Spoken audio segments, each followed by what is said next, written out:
Hey guys, this is Susan with Pack Leader Dog Training. I'm here with Rachel Fuller Dog Training, here for our weekly Q&A. Very excited to start this one. Yes, yes. Q&A Tuesday. I'm ready. I I, actually, I actually remembered it was Q&A Tuesday today. I was going to say I did not. Usually every week, like in the morning, we'll talk about it being Q&A Tuesday. And then by the afternoon to the evening, I've completely forgotten it's Q&A Tuesday. I'm talking about going home and doing X, Y, and Z. And then you're like, but we've got the Q&A, Rachel. And today, it was switched. Yeah, today you remembered. I did. Because I was looking, today I had off. Technically, yeah, I had today off. Weird. What's And I was looking at my schedule and I was like, it feels like it's been forever since I had Minos, doesn't it? Feel like it's been forever?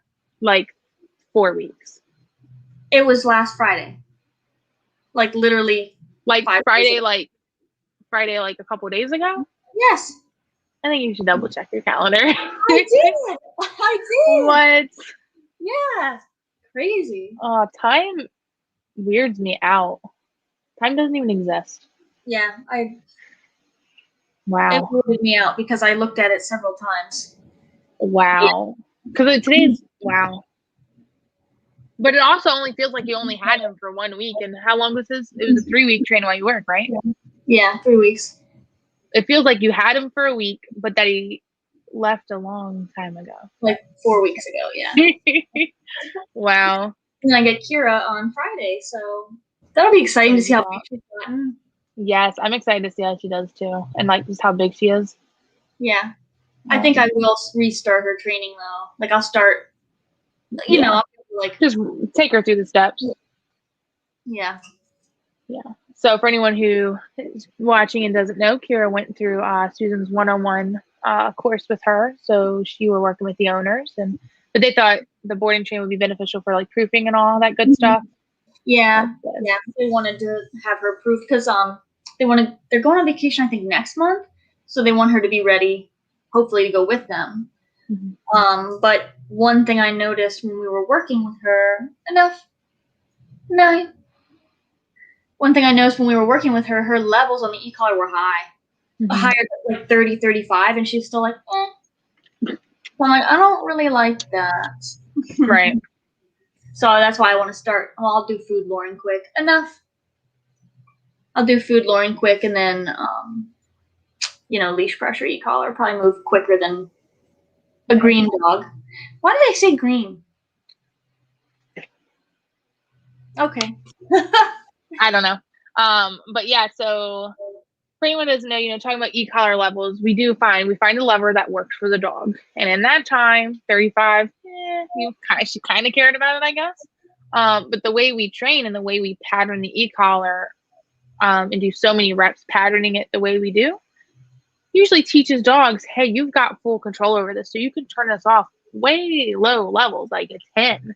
Like it's nothing crazy. It's just communication. So by starting her over, you're going to just remind her and show her that patterning again of turning off the pressure. So she can be like, oh yeah, let me just work at lower levels because there's no reason to be higher. If you retrain her and she has to be at a higher level, then it's not the end of the world. But in a board and train setting, I feel like you're going to be able to get her responding to much lower levels. Yeah. I'm going to do the same thing. Oh, sorry. I was just going to say, I'm going to do this.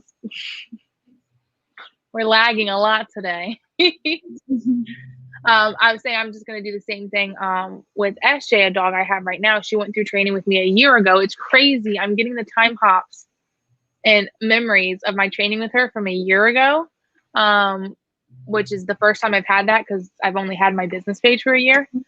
But when I get a house, she's going to go ahead and do a boarding train with me as like a nice little reboot and get her back on set track and get her numbers back to where they should be. Yeah. Nice. When you have a dog as a board and train, you can usually get them to like the lower levels. But like you said, if it ends up that their levels are still high, going through the board and train, it's like, oh, okay, I know that's actually your level, not that you missed some communication along the way. Well said. I like that. Can I just acknowledge how crazy it is, though, that I trained SJ a year ago? Like today, I had a picture of her in my car. We were going on a field trip. I think it was her first field trip, by the way. And then today, a year later, I'm at her house for train and play. It's so crazy. Then she was my first train and play dog too, and she wasn't the first dog I trained after I left my last job, but I think she was like the big one. Yeah, she was really leash reactive and had separation anxiety. So I think before her, I had 3 dogs, and they were just kind of like, one I only did on leash stuff with. The other one, the owners didn't do anything with the training after I left, so it was kind of like spend some time with the dog and then didn't really do much. Yeah. And then the third one, the owners have done some stuff, but she was my first like follow through and like and like I'd see them a year later, and she was like on my first one on my business page. Oh wait, no, I had more than 3 dogs before her. They're like popping up in my head now. I'm remembering them. Not the point. She was like my big issue dog, first one who I think her whole training course was advertised, or not advertised, but shown on my social media. I'm getting all the memories now, which is really cool to have that. How long has your business page been active? Do you know? I don't know. I would want to guess 2 years, just because I was doing some legal crap that no one cares about, and it said that I formed my LLC June 2019, and I'm like, bull crap. No way. So yeah, I formed the LLC then, so I'm assuming I would have done my pages like a little bit after that. Yeah. So how crazy is that though, if it was like actually June? Because like you did it June of 2019, and then June of 2020, here little I am making my little Instagram page, and then now here we are in 2021, like doing our thing. I know. Wow. Crazy. Oh yeah, and for anybody that's watching, or if nobody's watching, who cares? I can't tell, Rachel can. But so you know how we were gonna go on vacation, depends how long you've been watching us. So we're supposed to go on vacation in August. We're like, yeah, we're gonna go to the beach. We're gonna go to the beach and get a hotel and relax. Yep, just drink margaritas on the beach. Stay at a rooftop. That was our plan. Yeah. And then she's like, wouldn't it be funny if we just trained a dog instead, and like ha ha ha hee hee. And then what did I say? And then Ava happened. No, don't forget about the part where I mentioned it would be super funny. Oh, if it was like an aggressive? Yeah. She's like, it'd be super great if it was like an aggressive dog, because then like we would both train it, we both learn from it, because you didn't get to train aggressive dogs where we intern. So then Ava happened, and I was like, hey Rachel, ha ha ha. What do you think if we schedule this board and train and not take a vacation? So that's what we did. So we have a human aggressive dog starting over our vacation together. And then, because my business is exploding, I also scheduled a train while you work dog during this time. And then, because my business is exploding, I scheduled the 2 golden retrievers that were on my story yesterday. I have to post them again. Chelsea and Tully. They will also be spending some time with us in August. So we're gonna have 4 dogs. Yes. I was just gonna say, for those who lost count, how many is that? 4 dogs plus Sadie and Little plus Gaia. Very nervous. No, it'll be fine. No, it's gonna be great. It's gonna be great. It's gonna be fun-tabulous. Yeah. Most training dogs. Yeah. No, even I think just dogs. Is that right to say? Yeah. Oh, I guess when you dog sit the other ones, it's the same amount. That one's a little bit. But still, it's gonna be good for me because it'll be prep for me when I get my house, and I'll have probably 10 dogs in my house every day. I don't know how you're gonna do it. Like, you're gonna come down and spend 2 weeks with me at minimum while I get situated. Obviously. I got 1 dog that you got to come down for, named Apollo, who's a little bit weird with people, and you said you're gonna come down for his board and train. I think I want you to come down for SJ's too. Okay. So you might as well just stay with me for like a month. and I'll schedule them at the same time. Okay. Okay, cool. I'll bring my board and train dog down too. I mean, why not? Be like, hey, just so you know, like you're talking to your clients. I'm gonna be going to Virginia for a bit. Your dog's coming with me. Everything's fine. Are you ready for a question? I guess. You got some? I do. I've spent a lot of time on this. You always come prepared. Yeah, you can still see it. Anyway. When can I start e-collar training my dog? Well, if you train the way we train, once you get all your commands on a verbal, now we go through luring and then leash pressure, and then we name the commands. Sometimes I guess mixed up a little bit, but usually we're going to do luring and then leash pressure, and then we name it. The reason we do two things and then name it is because I want to be able to fall back on two things if I say the command. Once I know I can say the command and you do it, we've done that a few times. It wasn't just a fluke situation. And then I'm going to start layering in the e-collar. It's a process. It's a very strategic process. It's not done just willy-nilly. So I would definitely seek out the advice of a trainer. Susan, I believe, has some pretty great videos out there. Must be nice because she actually put in the work and did them. So, definitely reference her videos and consult a trainer in your area would be my best advice. I want to add, don't. You want your dog to at least be 16 weeks old. Oh, thank you. Yes. Age just wasn't a thing. I want 4-week-old puppies on e-collar. Let's go. If they're on the verbal and food lord and leash pressure, no, they can't open their eyes, but they can do a mean spit. I'm just imagining, there's puppy pictures where the puppies are just propped up on themselves because they're don't exist. They're just a blob, like a little potato. Yeah, that's cute. Don't put your e-collars on your dogs, guys, until they're 4 months old, minimum. Yeah. Minimum.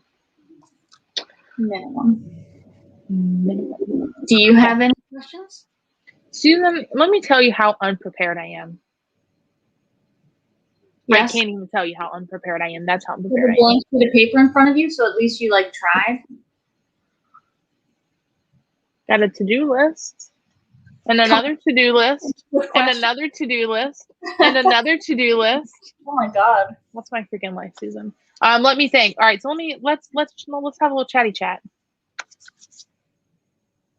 Okay. Without diving all the way into it, because it's going to be a lot. Let's talk, and I'm going to tell you what I'm thinking. And I've got a roundabout kind of idea, So weave poles. I'm working with Miss Sally on the weave poles, and you posted a super cute video. Is that what you're gonna say? No, I was gonna say copycat. Yes, I'm stealing everything from your business because. Okay, actually, Susan, I did the weave poles with Sally before you did yours with Sadie. So don't come at me. Proof of that.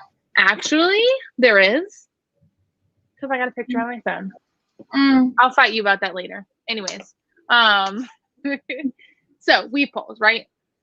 So without even going into the actual thing, for people who don't know, because why would most people know? We're obedience trainers, and you knew it because you did agility before, but I had to research and watch videos on training weave poles.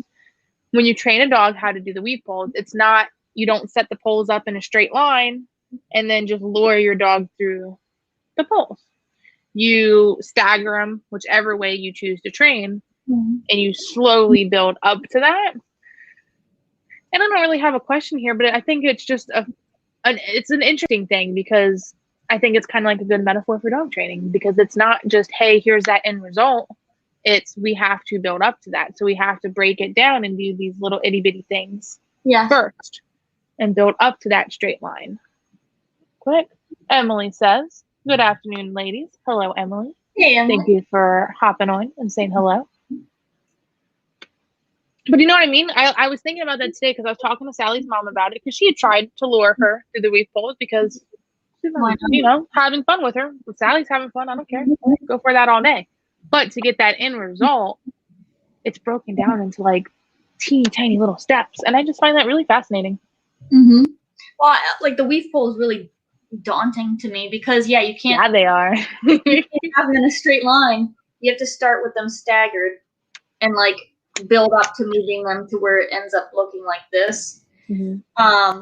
But I almost did do that. Like with Sadie, I was like, maybe I'll just like try to reward her and like trail her through the weave poles. Mm-hmm. I don't think you'd get the same result though. Like no, because then you'd have a dog who's like dink, dink, yeah, dink, like through the poles. Let's see. We got a question. Okay. Emily says, "What's the best first step in trying to potty train a puppy?" That's a great question. Thank you, Emily. That's a good question. You want to give your thoughts on? Yeah. Most people give their puppies too much freedom. So first step in potty training a puppy is structure. Use the kennel to your advantage and take them out very often. So that would be the really synopsis form of my advice. But a nice schedule for them as well. So it depends how old the puppy is. Rule of thumb is however old the puppy is plus 1 in months. How many months? Yeah. So like 3-month-old puppy, 3 plus 1 is 4. They should be able to hold their bladder for 4 hours. I'm just laughing at taking a puppy out every 4 hours. Yeah, that's why I don't have a puppy right now. God bless people that have puppies. They're a lot of work. They're super cute though. That's how they get away with it. Like, you get a puppy because it's cute, and then like all this work. If the puppy wasn't cute, you'd never get one. But so you have to take it out very often. Usually, in that incremented time. So let's say it's 3-month-old puppy, it needs to go out minimum every 4 hours. Use the kennel to your advantage. Don't give too much free time because puppies are looking for a place to either go potty or for something to get into if they're just willy-nilly in your house. So I would do structured play so that they're in your eyesight. So if they look like they're sniffing around, take them out. And then just utilize the kennel for downtime. Rather than having them just fall asleep willy-nilly, I would have them out for structured play in their kennel. Come out to potty, structured play in your kennel. And that way it minimizes the freedom that your puppy gets and the chances that it's going to go potty in the wrong spot. Exactly. Very well said. Because it's funny because with that question, my first thought, okay, so it's asking about potty training. Well, my first thought is crate training. Like they really go hand in hand. Crate train and do everything like you said about structure, having a schedule, not giving them that free time. And, like you said before, I don't think you said it this time, but like a puppy's like a toddler. You wouldn't let your toddler just do whatever all day long, go into whatever rooms they want to go into because they put everything in their mouth too. So is your puppy, right? And then the other thing I thought was a step not to do. Don't use potty pads. Not telling you how to live your life, but I really don't like potty pads because you're training your dog to go potty inside. So then you're going to have to then later train them out of it. So your best bet is to never purchase potty pads for the use of potty training. I've got them in my car for accidents, but that's about it. But crate train, have a nice schedule. That's going to just be the main thing, taking them out often. And one more thing, unleash. So differentiate when we're going outside to go potty and when we're going outside to play. Yes, ma'am. But Rachel, my 3-month-old puppy listens to me. I don't need a leash. They just come when I call them. So they do listen to you because right now you're their world. One day you won't be, and then your puppy's going to run away and that's going to suck. But they're still sniffing around, right? So I tell people that when you take your puppy outside, imagine like a kid in the candy shop. They're gonna, or in like in Chuck E. Cheese. They're running around, playing games, sniffing the ground, eating dirt, being a fool, right? Then when they get inside is boring. Inside is boring. So they come inside. I've had a nice play. What's left to do? Boom, and go potty. Because that's the main thing people tell me. Right when I bring my dog inside, they go pee inside. Well, because they were playing outside. So we take them out on leash. We go to a designated potty spot. This is boring. You have nothing else to do but to go potty. And I know that's way past first steps, but extra bonus. Emily says, okay, thanks for the advice and love your dog shirt, Susan. Thank you. It's my dog. It's a very nice dog shirt. Yeah. Thank you. I need to get a summer one. My dog mom shirt is a winter one, so I do need to get a dog mom tank. Yeah. Because I'm a dog mom all year round. I can hear her snoring, I think. Unless that's something else. Might be my AC unit. Yeah, could be. Yeah. What were we talking about before that? Oh yeah. Just the weep pole thing. Oh, That's cool. fine. Yeah. Mm-hmm. Just breaking things down. All right, Rachel. I'm going on vacation and my dog's being boarded while I'm gone. Will she forget the training that I've done with her? So that's a good question too. Is she going to forget the training? No. Is she probably going to have a lot of freedom and get to make poor choices that you probably wouldn't let her? Probably. Like jumping on people and barking in the kennel or doing whatever. She's going to get to do that there. When she comes home, is she going to maybe try and push some boundaries? Be like, hey, can I act like this with mom? Probably. But you just have to be like, nope, hey, same rules apply. Hold her accountable for everything just like you have been doing. And she'll fall back into line. Is it the ideal situation? No. But I worked in the kennel environment before I went full-time training, and dogs would come to the kennel free for all, just like Chuck E. Cheese, and then go home. And it's like, okay, same rules apply with my parents. Mm-hmm. So they're not going to unlearn any behaviors. They might learn some, just so you know. Mm-hmm. But it's all correctable and whatnot. Yeah, it might just take a day for them to fall back into line. If a day, depending on how accountable you hold them. But right, it's like when I would pick out my dogs up from the kennel, it was a free for all there. I mean, they didn't like let all the dogs like whatever. But when you go to pick them up, there's like a lobby and then a door with like half glass you can see through. And when I would go to pick them up, they would let them, like, they're just off leash, so they must have opened their kennel door. The dogs ran up to that door that I can see, and they jump on the glass, and I wanted to smack them in their face. But of course, they're allowed to do that there. And then they'd come out of the door, and they'd jump all over me, and I'm just like, this is great. So it's literally like your dogs went to Chuck E. Cheese, and now you get to deal with the bunch of sugar. So, question, because it's funny, because I can't imagine you taking your dogs to a kennel now. I know you wouldn't now, and neither would I now. But by your reactions, you were already training them then. So you weren't okay with things like that. Oh God. But I didn't train them like I train them now. But they just had manners. Yeah, they had manners. But I might have had an e-collar, but I don't know if I used it except to correct things. Mm-hmm. The Sadie was just good. But yeah, it was annoying because even in the car, because I didn't e-collar train them, they were just like, I would use more like the finger poke to the side and whatever. Right. Or the leash pops. Like they had prong collars. Mm-hmm. But they would, like, after they got like all crazy in the lobby, and then I put them in the car, and they're like, like Panty Weesey for whining. I'm like, oh, this is great. I hated the first day or two from coming home from the kennel is the worst. And then they're fine after that. Right. Pretty funny, yeah. Yeah, it makes sense because I can't see you like being okay with nonsense behavior. So even nonsense behavior was like, no, cut the crap, you guys. But different than now. Which is one of the reasons I'm really excited when I get my house. One of the 758 reasons why I'm excited to have a house, because I'm going to offer a structured boarding and daycare, which there is not one in my area.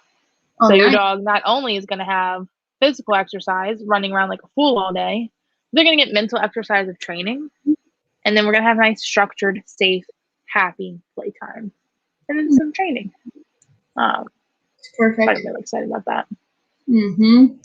Very excited. And Gaia is too, because she's decided she wants friends.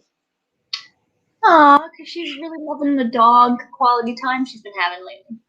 Mm-hmm. The other weekend when I had Ford and Sally over here, she was just having a great time. At one point, we were inside and I was sitting on the ground with the three of them, and she just lies on her back and like stretches her paws up and just laid there, like still.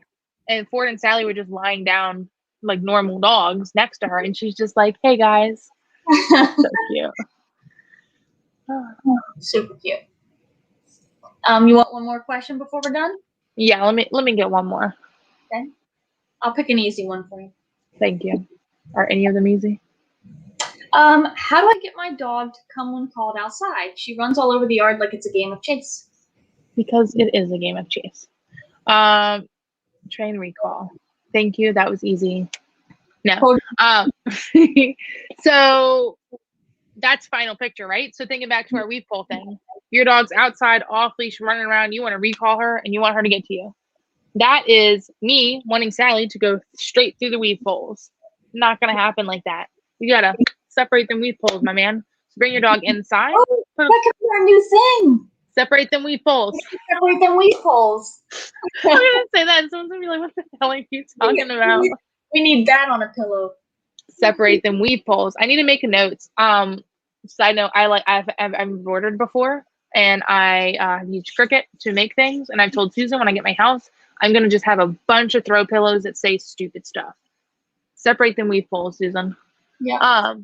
So dogs outside running around off leash. That's the final product that we want. I want to be able to say, hey, Fido, here. They get their booty to you. It doesn't happen just like that. Go inside. Separate your weave poles. Put them on a leash. Practice them coming to you inside on a leash. They get to you, lower them into a sit. Good, treat. But you got to break down those steps first. Then you'd have to do e-collar training. Then you'd go outside with a long line. Then you'd long line drag. And then you'd build up to having that off leash. I'm not going to go through like all the steps of how to train recall, but basically train recall. With an e-collar, right? Yes. But starting with the leash. What if you trained recall and you only did leash work? That question right there, Susan, that question right there is why I stopped offering only on leash courses.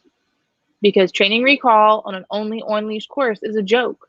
Because, hope you come to me when I call you. But if you don't, unless you're dragging a long line, stomping around on your prong collar all day, I can't do anything about it.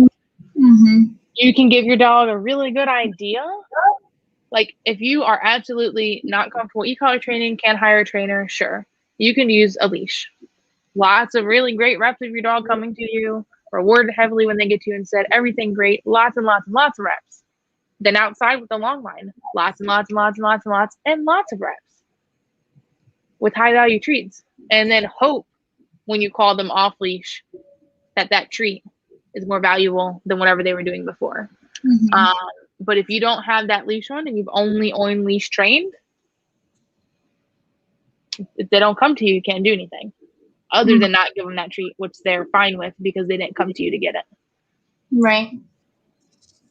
That question right there.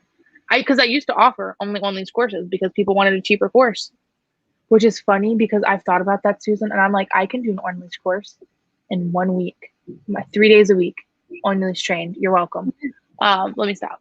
I'm exaggerating a little bit. No, you're not. A little bit. I would need 4 days. I want a proofing day, Susan. Concentrate. Oh yeah, but that question I offered that before, and I only did I think 2 dogs. I only did that course with before I stopped because they say nobody wants their dog dragging the leash all the time. That's freaking annoying. And then recall is the big one. What do I do with my dogs on the other side of the yard? I don't know. Hope they come to you. Don't say the command though, because you can't enforce it. So I got that question twice. I thought it was stupid twice, not the owners, but the whole thing of it all. And then I stopped doing that. Mm-hmm. Yeah, because like if you want leash work, I'm just not the trainer for you. Mm-hmm. Because I don't even know what to compare it to. You would. You're very good at that. But like, I can give you this sparkly, awesome, fantastic thing, or like, why would I? Nah. Sparkly. I want to do that.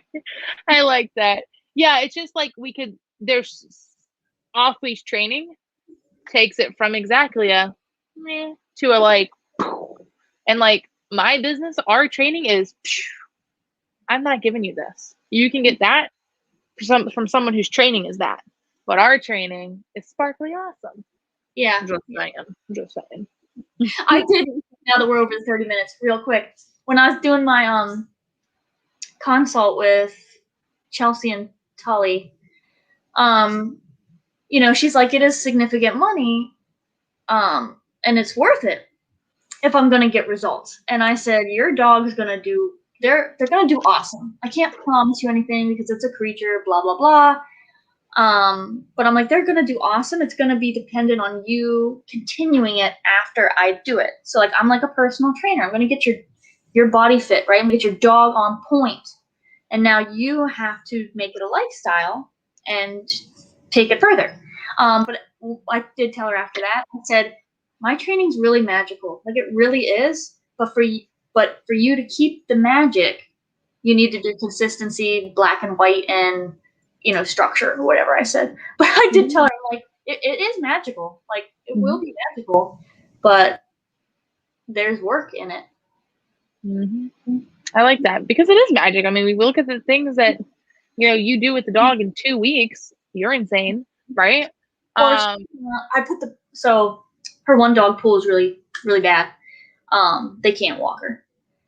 I said, I'd like you to see the prong collar. So I put the prong collar on her, introduced her to it, and she was walking around the house with me like no problem. And she was like, you're going to walk her on that? Like, just that? Because she has to walk her in a harness, like a big old harness. And so oh my gosh. She was like, you're just going to walk her on that little dainty thing? I'm like, oh my gosh. I'm like, it's going to seem magical. It really is. But, there's effort there involved. Oh my gosh. That's so cute. You're not even like you're gonna put that on my dog, but like adjust that. Like, that's all you need. Yeah. Which just gave me like, hold on, a flashback. I know we're over and nobody's watching. But y'all watching the replay right now. Why don't you comment something so I know people are watching this? Thank you. Yes. Anyways, y'all get this little bonus clip. Before I started training dogs, Susan, we didn't take Blue out much because psychotic. How am I going to take out this dog? I would have to walk him on a harness and a head halter. Ooh. So I'm pretty sure one of them would be on a flexi leash, only because carrying 2 leashes, whatever. So one of them I would like adjust the length. But he could slip out of both the harness and the head halter. He had done it before. Not together though, individually. Well, head halter he can get out of easy because he's a hound. Like, all of this is just loose skin. Head halter, he could slip out of that, but that's how I got him to not pull me as hard. Head halter, he'd still pull, it's not as hard. And then his regular harness, I don't know how he slips out. He slipped us out of that too. So back in the day, I used to walk him with a head halter and a harness. And I remember one time I'm a little kid and I was walking him around the baseball field, and this lady was like shooing her kid away from me and Blue. Could you see him? And he's got like all these contraptions on him. And of course she thought the head halter was a muzzle because she was uneducated, but still she sees him like covered in all these contraptions. So it is pretty funny to like think, now we just need a prong collar. Yeah. But that was a little bonus clip. Anything else to add, Susan? Nope, I'm good. Well, thank you everybody for watching our replay. Please, if you're watching this and you're like, I'm not going to comment. I really want to know if you're watching this. It would make my day. Yeah, because and then if you don't comment, you're hurting my feelings on purpose. No, not just that, but you need to comment, because honestly, today or yesterday, I was like, maybe we should stop doing Q&As live. I've thought that before. Yeah, I'm like, let's just stop doing them, because no one's on here asking us questions and nobody's watching it. So if you're watching the replay and you actually enjoy these, you should let us know, because we might stop doing them for a while. I don't know. Yeah. More people watch the replays than I thought, because I did have one week where like 3 people mentioned the replays to me. Wow. So why don't y'all like show your love a little bit in the comment section, either during or after, because it is like, I left my house at 7 this morning. I got home at 5:30. Immediately got ready to do this Q&A. Now you happen to have the day off, but you're usually working all day too, and we have this Q&A, and then no one's on here, and it does make us feel a little sad. Like, I don't want to sit here and talk to Susan if I don't have to. No, I have to pay her to do this. This is not free, people. This is not free. I have to pay this woman. I don't want to sit here and talk to you. But yeah, seriously, leave a little comment if you're watching. And this is a little Easter egg, so we'll know if anybody makes it to the end. Yeah. So, thank you for watching. You can follow us on Facebook, Instagram, and YouTube at Pack Leader Dog Training, at Pack Leader Dog, and Rachel Polar Dog Training. Happy training, everybody. Right.